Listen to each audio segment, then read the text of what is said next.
नमस्ते बच्चों, ऑनलाइन पढ़ाई में आप सभी का स्वागत है। आज हम हिंदी व्याकरण विराम चिन्ह इस पाठ का अध्यापन करेंगे।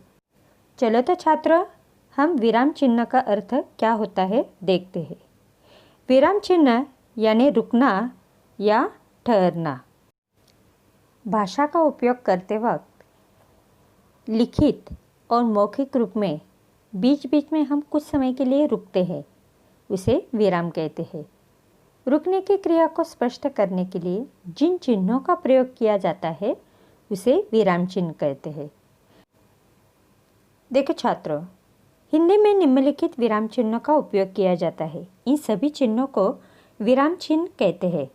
आओ हम जानें कि इनका कैसे और कहाँ इस्तेमाल किया जाता है। पूर्ण विराम। पूर्ण विराम यह वाक्य के अंत में लगाया जाता है। जैसे उदाहरण है, सूरज हमें प्रकाश देता है। इस वाक्य में अंत में है के बाद पूर्ण विराम लगाया गया है। विराम चिन्ह का दूसरा प्रकार है अल्प विराम। देखो बच्चों, पढ़ते समय जहाँ थोड़ी देर रुकना हो वहाँ अल्प विराम लगाया जाता है। जैसे कि उदाहरण है, सड़क पर साइकिल, तांगा, रिक्शा, मोटर सभी दौड़ते हैं। इस तरह एक ही जाति की वस्तुओं के बीच में अल्प विराम लगाया जाता है। अब हम विराम चिन्ह का तीसरा प्रकार देखते हैं, प्रश्नवाचक चिन्ह। प्रश्नवाचक वाक्य के अंत में इस चिन्ह का प्रयोग किया जाता है। जिस वाक्य में प्रश्न पूछा जाता है उसके अंत में यह प्रश्न चिन्ह दिया जाता है। जैसे उदाहरण है, आप कहाँ रहते हैं। इस वाक्य के अंत में प्रश्न चिन्ह दिया गया है। अगला प्रकार है अर्धविराम। अर्धविराम का उपयोग हम जब एक साथ कई छोटे छोटे वाक्य बोलने हो तो प्रत्येक वाक्य के बाद थोड़ा रुकना पड़ता है, तो रुकने के इस समय को दर्शाने के लिए यह चिन्ह लगाया जाता है, टिम और उसके नीचे अल्पविराम, तो इसे कहते हैं अर्धविराम। जैसे कि उदाहरण है, सुबह उठो, व्यायाम करो, स्वास्थ्य सुधारो। इस तरह हमने छोटे छोटे वाक्यों के बीच अर्धविराम का उपयोग किया है। चलो अगला प्रकार पांचवा देखते हैं, विस्मयादि बोधक चिन्ह। इसे मराठी में हम उद्गार चिन्ह कहते हैं। आश्चर्य, खुशी तथा अन्य तीव्र भाव प्रकट करने के लिए यह चिन्ह लगाया जाता है। जैसे कि उदाहरण है, अरे यह क्या है, वाह क्या फूल है।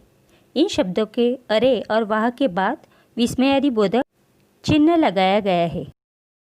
अगला चिन्ह है दोहरा उद्धरण चिन्ह यानी दोहरे अवतरण चिन्ह। किसी व्यक्ति ने बोला हुआ वाक्य, उसे मुंह से निकला हुआ वाक्य दोहरा उद्धरण चिन्ह लगाकर लिखा जाता है। जैसे कि उदाहरण है, बबलू ने कहा, माँ अब पानी की एक बूंद भी बर्बाद नहीं होगी। इस वाक्य को हम दोहरी उद्धरण चिन्ह में लिखेंगे। अगला विराम चिन्ह का प्रकार है इकारा उद्धरण चिन्ह। देखो यह जो चिन्ह है ना, किसी खास शब्द पर जोर देने के लिए इस शब्द को इकारा चिन्ह में लिखते हैं। जैसे कि उदाहरण है, गुरुदेव रविंद्रनाथ की सबसे प्रसिद्ध पुस्तक गीतांजलि है। गीतांजलि यह शब्द इकारा उद्धरण चिन्ह में लिखा है। अगला विराम चिन्ह का प्रकार है योजक चिन्ह यानी छोटा सा डॉट। शब्द युग्म लिखते वक्त इस चिन्ह का उपयोग किया जाता है।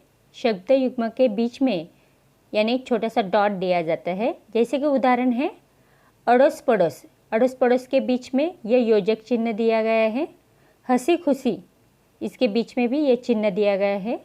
अच्छा बुरा, इसमें बीच में भी योजक चिन्ह दिया गया है। अगला चिन्ह है निर्देशक चिन्ह यानी इसे संयोजक चिन्ह भी कहा जाता है।